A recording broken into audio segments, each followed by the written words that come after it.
ہمارے نمائندے ساون خاسکیلی کی خبر کے مطابق وزیر اعلیٰ سندھ سید مراد علی شاہ نے مدر اینڈ چائلڈ ہسپتال کی افتتاحی تقریب سے خطاب کرتے ہوئے کہا کہ یہ ہسپتال صرف ایک عمارت نہیں بلکہ امید اور صحت کی نئی روشنی ہے۔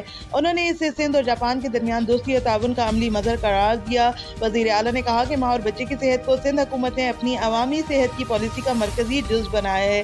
انہوں نے واضح کیا کہ یہ شراکت داری اینٹوں سے نہیں بلکہ انسانی خدمت اور تحفظ سے جڑی ہے۔ انہوں نے سندھ انسٹی ٹیوٹ آف چائلڈ ہیلتھ اینڈ نیونیٹولوجی کی خدمات کو سراہتے ہوئے بتایا کہ یہ ادارہ سالانہ 5 لاکھ زائد بچوں کا علاج فراہم کیا جاتا ہے۔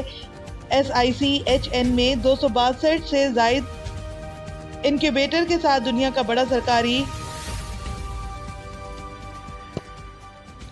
نیونٹل کیئر نیٹ ورک بن چکا ہے۔ مراد علی شاہ نے کہا کہ سندھ میں ماں اور بچے کی شرح اموات میں نمایاں کمی حکومت کی بڑی کامیابی ہے۔ صوبے میں 24 گھنٹے نگہداشت کی سہولیات کا دائرہ مسلسل وسیع ہو رہا ہے۔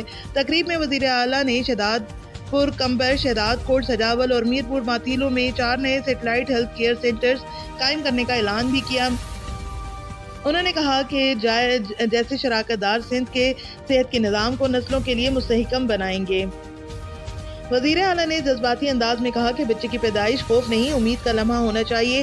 کوئی ماں زندگی میں اپنی جان نہ گنوائے، ہر بچے کو صحت مند زندگی دی جائے۔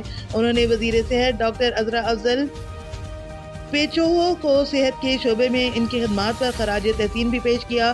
تقریب میں سندھ اور جاپان کے درمیان دوستی، تعاون اور مشترکہ عزم کا اعادہ کیا گیا۔